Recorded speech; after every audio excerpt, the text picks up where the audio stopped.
প্রভুতে মন ঠিক রাখতে হবে। প্রভুতে চলতে গেলে মনকে স্থির রাখতে হবে, ঠিক রাখতে হবে, সামলে রাখতে হবে। হ্যাঁ, প্রভুতে চলতে গেলে মনকে ঠিক রাখতে হবে, ধরে রাখতে হবে এবং প্রভুতে ব্যবহার করতে হবে। কেন না, মনই সবচেয়ে বেশি আমাদের ঘরে বোকা বানায়, বেশি আমাদের ঘরে ঠকায়। কে? মন। আর মনের অনেক দাম। বলে না, যার মন ভালো তার সব ভালো। যদি মন ভালো নয় তো কিছুই ভালো নয়।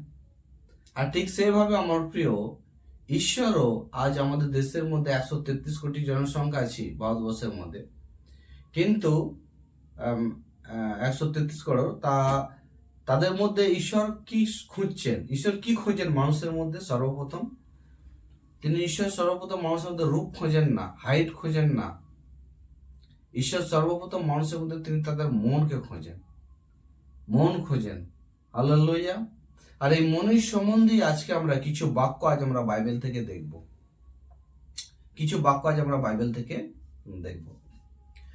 তার জন্য আমাদের বাইবেল আসতে হবে জিরোমিয়া 17 অধ্যায়ে তার আমাদের পড়তে হবে প্রথমে 9 পড়ি। প্রথমে 9 পড়বো আমরা। অন্তর সব কিছু চেয়ে ঠক, তাকে কোনো রকমে ভালো করা যায় না। সব কিছু চেয়ে ঠক, সবচেয়ে বেশি বোকা বানায় কে? মন। সবচেয়ে বেশি বোকা বানায়। কেউ মানুষের অন্তর বুঝতে পারে না। সামনে একজন ব্যক্তি বসে আছে, তার মনে কি চলছে আপনি বলতে পারবেন না, বা সেই ব্যক্তি আপনার মনে কি চলছে আপনি কি বলতে পারবেন না। ইয়েস, সামনের ব্যক্তির মনে কি চলছে আপনি বলতে পারবেন না, বা আপনার মনে কি চলছে তার বিরুদ্ধে সেও কিন্তু বলতে পারবে না। তারপর 10 লেখা আছে, আমি সদা প্রভু অন্তর খুঁজে দেখি ও মনের পরীক্ষা করি। ঈশ্বর কি করেন? তিনি মন খুঁজছেন। আমি আগেই বললাম, ঈশ্বর কি খুঁজছেন? তিনি মন খুঁজছেন। বলছে আমি সদাপ্রভু অন্তর খুঁজে দেখি ও মনের পরীক্ষা করি, আমি মানুষের চলাফেরা ও তার কাজের পাওনা অনুসারে ফল দিই। ঈশ্বর তিনি আমাদের মন দেখে বেতন দেন। হালেলুয়া। আমাদের মন দেখে বেতন দেয়। এই জন্য বাইবেল লেখা আছে মনের বিশ্বাসের প্রার্থনা, না মন বিশ্বাসের প্রার্থনা। আর মন দিতে হবে আমাদের ঘরে। অ্যাকচুয়ালি হচ্ছে মনটাকে খুব ভালো করে আমাদের ঘরে প্রভুতে রাখতে হবে, প্রভুতে চলতে গেলে। কারণ প্রভু বলছেন আমি মন খুঁজি, আমি সদাপ্রভু অন্তর খুঁজে দেখি ও মনে পরীক্ষা করি, আমি মানুষের চলাফেরা ও তার কাজের পাওনা অনুসারে ফল দিই। দেখুন, ঈশ্বর কি খুঁজছেন? মানুষের মধ্যে মন খুঁজছেন। তাহলে মনকে আমাদের কি করতে হবে? ধরে রাখতে হবে, স্থির রাখতে হবে প্রভুতে চলতে গেলে। এক্ষুনি মন এইখানে দিলাম, আবার ওইখানে দিলাম, সেখানে দিলাম, এরকম করলে হবে না। প্রভুতে যে মন দিয়েছি প্রভুতেই মনটাকে রাখতে হবে। হালেলুয়া। প্রভুতে যে মন দিয়েছি প্রভুতেই মনটাকে রাখতে হবে।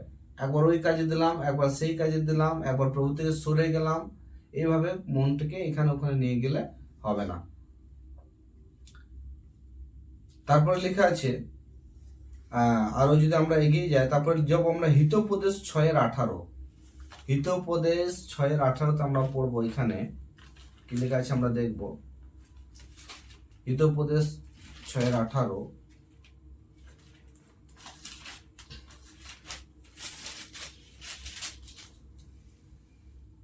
ওখানে লেখা আছে মনে কুটিল চিন্তা নিয়ে সব সময় কুমতলব করে আর গোলমাল বাধায়।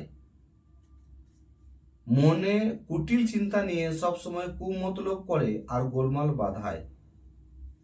এখানে লেখা আছে খুব সুন্দর, जो ব্যর্থ পরিকল্পনা করতা है ঈশ্বর उस मन को घृणा करता है। মানে যারা ব্যর্থ পরিকল্পনা করে, মনের মধ্যে ব্যর্থ ফিলিং, ব্যর্থ পরিকল্পনা করছে।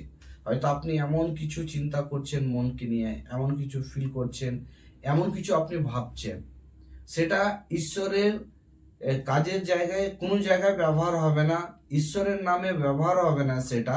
আর সেই বিষয়টা আপনি চিন্তা করছেন, ফিল করছেন, মনে মনে অনুভব করছেন আপনি যে আমি এটা করব, আমি সেটা করব, সে ধরনের মনকে ঈশ্বর ঘৃণা করেন। কি করেন? ঘৃণা করেন। তাহলে আমাদের প্রথমত মনকে ধরে রাখতে হবে। দ্বিতীয়, মনকে সঠিক কাজে ব্যবহার করতে হবে।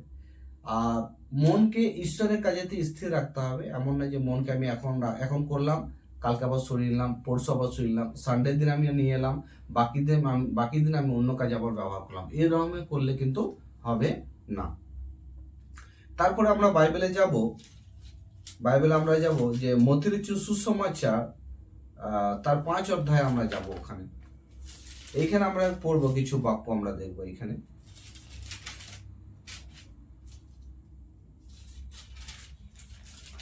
মথির সুসমাচার 5 অধ্যায়ে আমরা 1 থেকে এখানে পড়বো। এখানে লেখা আছে, অন্তরে যারা নিজেদের গরিব মনে করে তারা ধন্য, কারণ স্বর্গরাজ্য তাদেরই। হালেলুয়া। স্বর্গরাজ্য কাদেরই? তাদেরই। অন্তরে এখানে লেখা আছে, ধন্য হবে যে মন কে দিন হয় क्योंकि स्वर्ग। আজ আমরা অনেক বলি যে স্বর্গে কে যাবে, স্বর্গটা কাদের? হ্যাঁ, ধন্য যে মন কে দিন হয় क्योंकि वो स्वर्ग है। প্রত্যেকটা দিন সে তার মনকে প্রভুতে সে কি করেছে? স্থির রেখেছে। প্রত্যেকটা দিনে সে কি হয়েছে? মাথা নত করে সে জীবন ব্যতীত করে। প্রত্যেকটা দিন। স্বর্গরাজ্য কাদের? তাদেরই। স্বর্গরাজ্য কাদের? তাদেরই। হালেলুয়া। যারা মাথা নত করে জীবন ব্যতীত করছে। তারপরে লেখা আছে মনের সম্বন্ধে আরো লেখা আছে 8 লেখা আছে, মথির সুসমাচার 5:8 লেখা আছে আবার, ধন্য वे जो जिनके मन शुद्ध है क्योंकि वो परमेश्वर को देखेंगे। 5:9 লেখা আছে, 8 লেখা আছে 5:8, যাদের অন্তর খাঁটি তারা ধন্য, কারণ তারা ঈশ্বরকে দেখতে পাবে। আজ কার ইচ্ছা নেই যে আমরা ঈশ্বরকে দেখবো না? কার ইচ্ছা নেই? আর যে অন্ধ সেও চাইবে যে যাতে আমি ঈশ্বরকে দেখি। আজ ঈশ্বরকে দেখার সবাইয়ের শখ আছে যে আমি যাতে ঈশ্বরকে দেখি। কিন্তু ঈশ্বরকে কে দেখতে পাবে? যার মন পরিষ্কার, সে ঈশ্বরকে দেখতে পাবে। হালেলুয়া। যার মন পরিষ্কার সে কিন্তু ঈশ্বরকে দেখতে পাবে, কিন্তু যার মন পরিষ্কার নয় সে ঈশ্বরকে দেখতে পাবে না।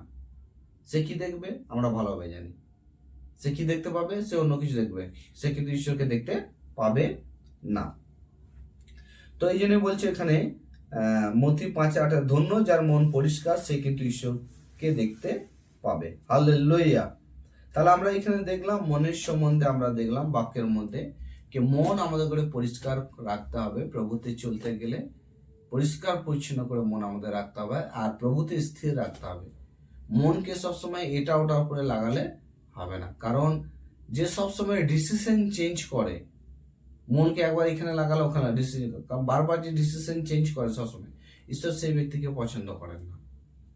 সেই ব্যক্তিকে ঈশ্বর পছন্দ করেন না। মন একবার প্রভুতে দিয়েছি তো দিয়েছি, লাস্ট পর্যন্ত প্রভুতেই আমরা থাকবো। হালেলুয়া। তাহলে মনকে আমাদের সামনে রাখতে হবে, কারণ মনের মধ্যে কি লেগে আছে? অসাধ্য রোগ লেগে আছে। মন তো মনই আমাদের অনেক সময় চিন্তা করায়, মনের দুর্বলতা অনেক সময় আমাদের করে পেছিয়ে নিয়ে যায়, মনের সাহস থাকলে অনেক সময় কিন্তু আমরা এগিয়ে যাই।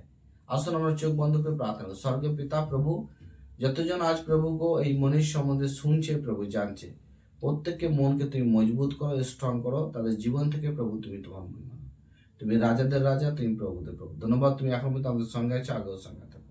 আমাদের জীবন থেকে প্রভু তুমি তোমার মহিমা, প্রত্যেক ব্যক্তিকে প্রভু, প্রত্যেক ব্যক্তি যাতে তারা তাদের মন প্রভু তোমাকে দিতে পারে, স্থির রাখতে পারে এবং সে অনুসারে চলতে পারে। কারণ তুমি মানুষকে নয়, তুমি মন দেখো, মন খুঁজে বেড়াও। এই প্রার্থনা প্রভু যিশু নামে চায়, আমেন।